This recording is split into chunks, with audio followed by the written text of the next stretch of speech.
Hello again. Welcome to another day of making your world visual with Canvas. I'm super stoked that you have returned to another video. That's awesome. Perhaps you're here just because you're very good at following instructions and sticking to our onboarding program, or perhaps it's because this is a common problem that you have also experienced, which is sometimes when you scale up or down the illustrations, you're going to get different line thicknesses, and that can be really annoying because consistency is the name of the game, right?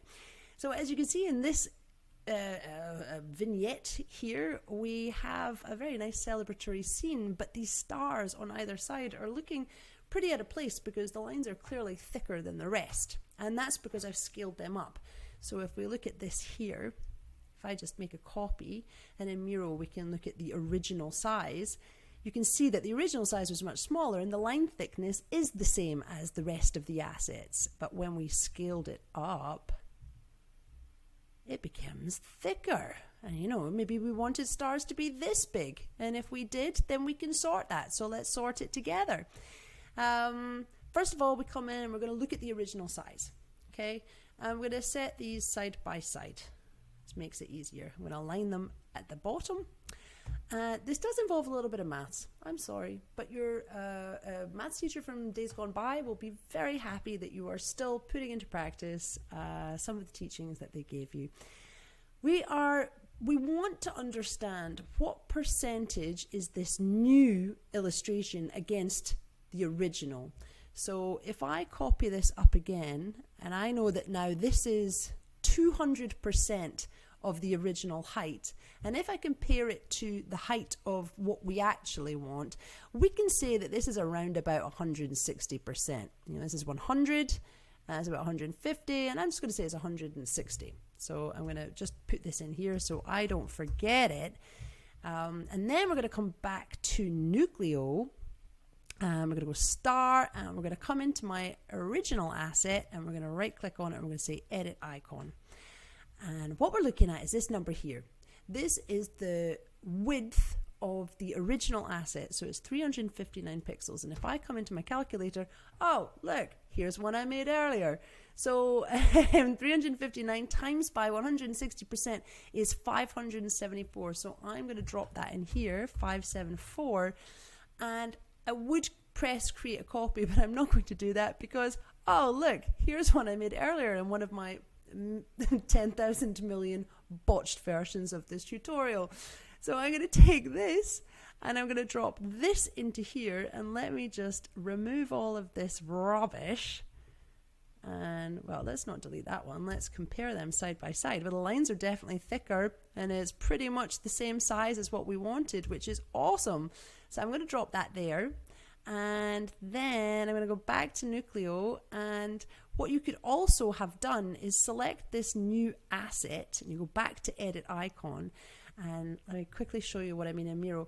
I don't like that these are, let's scale up a little bit, I don't like that they're both exactly the same copy of the same asset. I feel like it feels like a duplication if you really look at it. So what I want to do is I want to flip this asset so that it's pointing in the other direction for the other side. So that's what I'm doing over here. I come in here, I'm going to flip it, and then I would create a copy, but again, here's one I made earlier, and I'm going to drop that in here. And oh, don't want to delete that one. Delete that. And there we have stars that are facing inwards, which gives more of a direction towards the focus of the content, which I really like. The lines are all looking consistent. Check, that's all been resolved. And yeah, I hope that that really helps you with a problem that you're probably going to come up across, and you can see that it's pretty solvable. You just have to calculate that ratio, and if you calculate that ratio when you're scaling everything up around about the same, then you're going to be using pretty much the same percentage. So one last thing, if you've now got everything you needed from this session, please feel free to leave. But there is one last thing that I personally don't like about this, which is the clash here in the middle feels a little bit busy. So one thing that I would do, because I am a designer who has issues with perfectionism, I create a rectangle, and I'm going to color drop the color of the background, which, don't be silly, Lucy, it's not going to be this light grey, because one thing we forgot to do was I want to take my frame tool over here and I want to drag, I don't know why it didn't drag, I want to drag it out from here because then the whites of the people and the ground all sits together, and then what I can do is take my white rectangle and I'm going to bring it over here and position it over that flag that's kind of annoying me a little bit. Sorry, this going like that. I need to pull it out a little bit more and hide that there. Sorry, I think Lucie and Miro have been doing fair work this evening. It's getting a little bit slow, as is my brain. I'm going to bring this one to the front so that it covers that rectangle, but you can see, okay, there's a little bit of a gap. If you want to be pernickety about it, is that annoying? I'm not sure. I think it looks really nice to just have a little bit of breathing room in that area. I personally prefer it, but we could, if we wanted to, move it a little bit. And what we could also do, now I'm just going to town, I'm deselecting all of the bunting, so I can only select the rectangle, and maybe I'll do this to just make it a little bit smaller.